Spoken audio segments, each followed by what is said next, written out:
Hello friends, welcome to Mithuntips. இன்னைக்கு நம்ம ஒரு சூப்பரான டிஃபன் ரெசிபி தான் பார்க்க போகிறோம். இது மார்னிங் பிரேக்ஃபாஸ்ட்டுக்குனாலும் சரி அல்லது ஈவினிங் டின்னருக்குனாலும் சரி, இது ஒரு நல்ல ரெசிபின்னே சொல்லலாம். ரொம்ப ஹெல்தி அண்ட் சின்னவங்கள்லேருந்து பெரியவங்க வரைக்கும் எல்லாத்துக்குமே ரொம்பவே பிடிக்கக்கூடிய ஒரு ரெசிபி தான் அது. இது எப்படி செய்கிறதுன்னு பார்க்குறதுக்கு முன்னாடி நம்ம சேனலில் இன்னும் நீங்கள் சப்ஸ்கிரைப் பண்ணலாம், மறக்காமல் சப்ஸ்கிரைப் பண்ணிக்கோங்க. இந்த ரெசிபி பார்த்திங்கன்னா கோதுமை மாவுலேயும் செய்யலாம் அல்லது மைதா மாவுலேயும் செய்யலாம். நான் இன்றைக்கி எடுத்துருக்கிறது கோதுமை மாவு தான் எடுத்திருக்கேன். ஸோ அதில் 2 கப் அளவுக்கான மாவு எடுத்திருக்கேன். அது கூட ஒரு 1/2 டீஸ்பூன் அளவுக்கு சீரகம் சேர்த்திருக்கேன், 1 டீஸ்பூன் அளவுக்கு உப்பு சேர்த்திருக்கேன். இது எல்லாத்தையும் ஒரு தடவை நல்லா கலந்து விட்டுறலாம் தண்ணி விடுறதுக்கு முன்னாடியே. ஒரு தடவை கலந்து விட்டுட்டு நம்ம கொஞ்சம் கொஞ்சமாக வெதுவெதுப்பான தண்ணி விட்டு நல்லா பிசைஞ்சிக்கலாம். அப்போ தான் உங்களுக்கு மாவு நல்லா சாஃப்டாக நம்மளுக்கு கிடைக்கும். நீங்கள் பட்டர் கூட சேர்த்து பிசையலாம். அப்படியும் பிசையும் போது உங்களுக்கு நல்லா சாஃப்டாக நம்மளுக்கு மாவு கிடைக்கும். ஸோ இப்போ மாவு நல்லா பிசைஞ்சாச்சு. ஃபைனலாக 1 டீஸ்பூன் அளவுக்கு நெய் விட்டு நல்லா உருட்டி வச்சிடலாம். இது பார்த்திங்கன்னா ஹோம்மேட் நெய் தான். இது எப்படி செய்கிறதுன்ட்டு நான் பட்டர் எப்படி செய்கிறதுன்னு வீடியோ போட்டிருக்கேன். தயிர்லேருந்து தான் நான் பட்டர் செஞ்சேன். அதை உருக்குனா நம்மளுக்கு இந்த மாதிரி நல்ல பியூரான நெய் கிடைக்கும். ஸோ அந்த வீடியோவோட லிங்க்கும் பார்த்திங்கன்னா நான் டிஸ்கிரிப்ஷன்லேயும் கொடுக்குறேன், ஐகார்ட்லேயும் கொடுக்குறேன். நீங்கள் தேவைப்பட்டால் அதை செக் பண்ணி பார்த்துக்கோங்க. அடுத்தது இதுக்குள்ளே நம்ம ஸ்டஃபிங் செய்கிறதுக்காக ஒரு கடாய் ஹீட் பண்ணிக்கலாம். அதில் தேவையான அளவுக்கு எண்ணெய் சேர்த்திடலாம். நான் 1 டேபிள் ஸ்பூன் அளவுக்கு எண்ணெய் சேர்த்திருக்கேன். எண்ணெய் நல்லா சூடாகட்டும். எண்ணெய் நல்லா காஞ்சதுக்கப்புறமா நான் ஒரு பெரிய சைஸ் வெங்காயத்தை நல்ல பொடியாக நறுக்கியிருக்கேன். அதை இதில் எண்ணெயில் சேர்த்திடலாம்.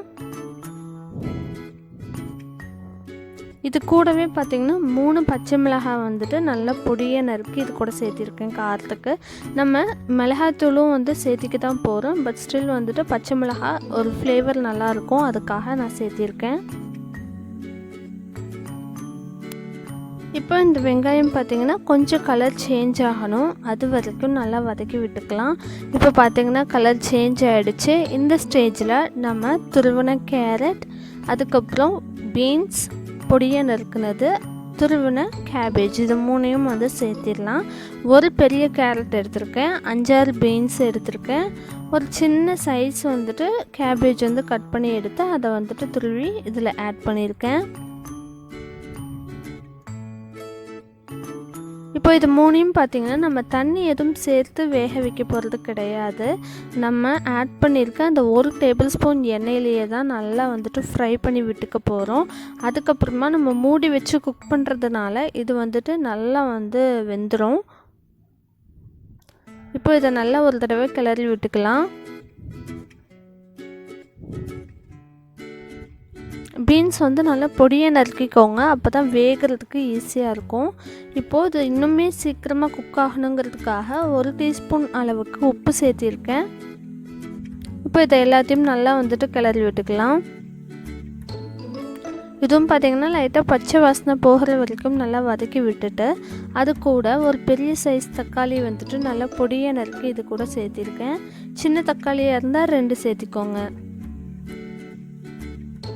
இதையும் சேர்த்துட்டு நல்லா பச்சை வாசனை போகிற வரைக்கும் நல்லா வதக்கி விட்டுக்கலாம்.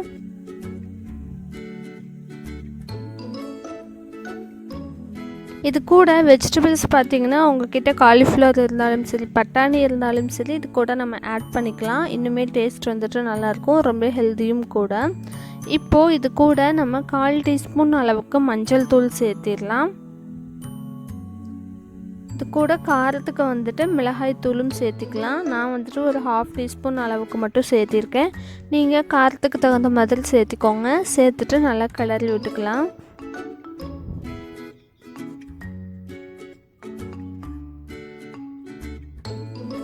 இப்போ இது கூட 1 டீஸ்பூன் அளவுக்கு கரம் மசாலாவும் சேர்த்திடலாம்.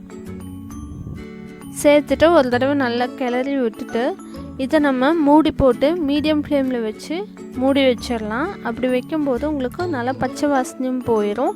அதே சமயம் அந்த மசாலா எல்லாமே பார்த்திங்கன்னா இந்த வெஜிடபிள்ஸில் நல்லா பிடிச்சிக்கும். இது காய்கறியும் பார்த்திங்கன்னா குக் ஆயிரும். ஸோ வந்துட்டு ஒரு 5 to 10 minutes வந்து இந்த மாதிரி மூடி வச்சிடலாம். மெயின் டைம் வந்து நம்ம ஏற்கனவே வந்துட்டு நல்லா பிசைஞ்சு ஊற வச்சிடணும் இல்லையா, அந்த மாவு வந்து நம்ம சப்பாத்தி மாவுக்கு தேய்ச்சிடலாம். ஸோ நான் கொஞ்சமாக நெய் அல்லது எண்ணெய் ஏதாவது விட்டு தேய்ச்சிக்கோங்க. நான் வந்துட்டு 1 ஸ்பூன் அளவுக்கு நெய் விட்டுட்டு நல்லா வந்து சப்பாத்தி மாவு கன்சிஸ்டன்சிக்கு நல்லா தேய்ச்சிக்கலாம்.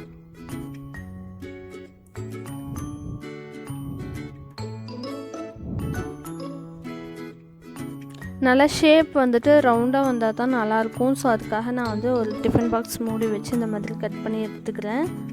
எல்லாமே ஈவனாக இதே மாதிரி ரவுண்ட் ஷேப்பில் இருந்தால் பார்க்குறதுக்கும் அழகாக இருக்கும். அதுக்காக நான் அப்படி பண்ணிக்கிறேன். ஸோ அந்த நம்ம மாவெல்லாம் தேய்ச்சி வச்சு மீன் டைமில் இது வந்துட்டு நல்லா குக் ஆயிடுச்சு. இப்போது நம்ம அடுப்பை ஆஃப் பண்ணிடலாம். மசாலா எல்லாமே பார்த்திங்கன்னா நல்லா வெஜிடபிள்ஸில் பிடிச்சிருக்கு.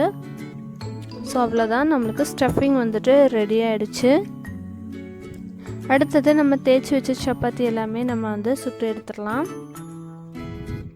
அதுக்கு வந்துட்டு நீங்கள் பட்டர் ஆட் பண்ணிக்கலாம், அல்லது நெய் அல்லது எண்ணெய், உங்களுக்கு எது இஷ்டமோ அதை வந்துட்டு நீங்கள் ஆட் பண்ணிக்கலாம். நான் வந்துட்டு நெய் சேர்த்திருக்கேன். எதுனாலும் கொஞ்சம் வந்து அதிகமாக நம்ம சேர்த்தும் போது கொஞ்சம் வந்து கிறிஸ்பினஸ் வந்து கிடைக்கும். அதுக்காக நான் 1 டீஸ்பூன் அளவுக்கு சேர்த்திருக்கேன்.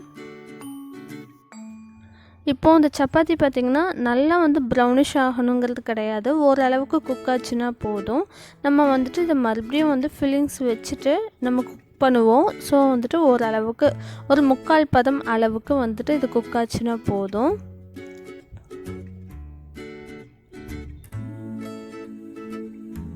ஸோ இப்போது சப்பாத்தி வந்து ரெடி பண்ணிட்டோம். இதில் வந்துட்டு நான் வந்து டொமேட்டோ ப்ளஸ் வந்து சில்லி சாஸ் இருக்குது, அதை வந்துட்டு இதில் ஆட் பண்ணிவிட்டு நல்லா வந்து ஸ்ப்ரெட் பண்ணி விட்டுக்கலாம்.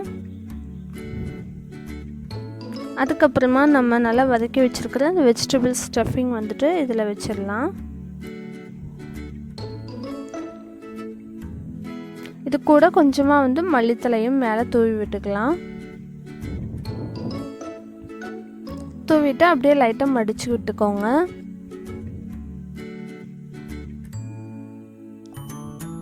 ஸோ இதை வந்துட்டு அப்படியே நம்ம பேனில் மறுபடியும் வந்து சுட்டு எடுத்துக்கலாம்.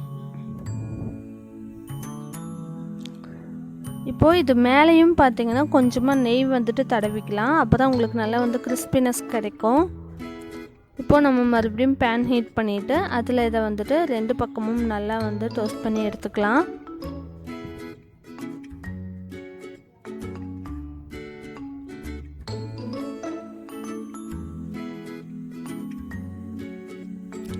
இதுக்கு நீங்கள் பட்டர் கூட ஆட் பண்ணிக்கலாம். நான் வந்துட்டு மறுபடியும் கீ தான் வந்து ஆட் பண்ணியிருக்கேன். 2 சைடும் நல்லா ப்ரௌனிஷ் ஆகிற மாதிரி குக் பண்ணிக்கலாம்.